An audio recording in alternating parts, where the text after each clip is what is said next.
আসসালামু আলাইকুম, welcome to my page. সবাই কেমন আছেন? আশা করি সবাই অনেক ভালো আছেন।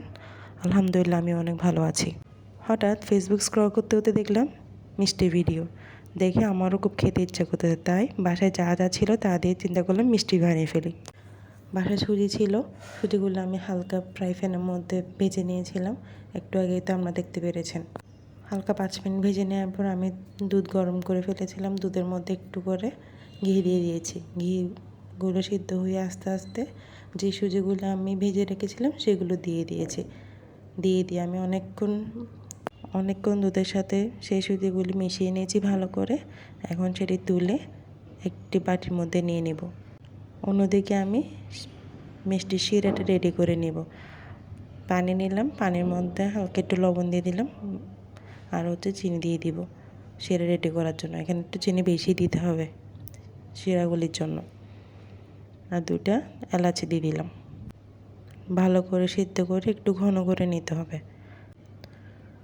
অন্যদিকে আমি যে ডোটা নিয়ে রেখেছিলাম সেখানে আমি 1 চামচ পাউডার দুধ দিয়ে দিব। ওটাকে ভালো করে মিক্স করে নিব। মিক্স করে নিয়ে হাতের মধ্যে একটু ঘি মেখে নিব। এবার সেখান থেকে একটু নিয়ে মিষ্টি শেপ দিয়ে দিব। আপনারা গোল চাইলে গোল দিতে পারবেন, চাইলে লম্বা আকারেও দিতে পারবেন, আপনাদের ইচ্ছা। সবগুলো ঠিক এভাবে রেডি করে নিব। রেডি করে এখান থেকে নিয়ে আমরা একটা তেলের মধ্যে ভেজে নেব। ডুবো তেলে ভাজতে হবে, না হয় নিচে লেগে যাবে।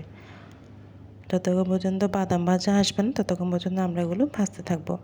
আমি সবগুলো দিয়ে দিলাম। এখন ভালো করে ভেজে নিব যতক্ষণ পর্যন্ত ব্রাউন কালার আসতেছে।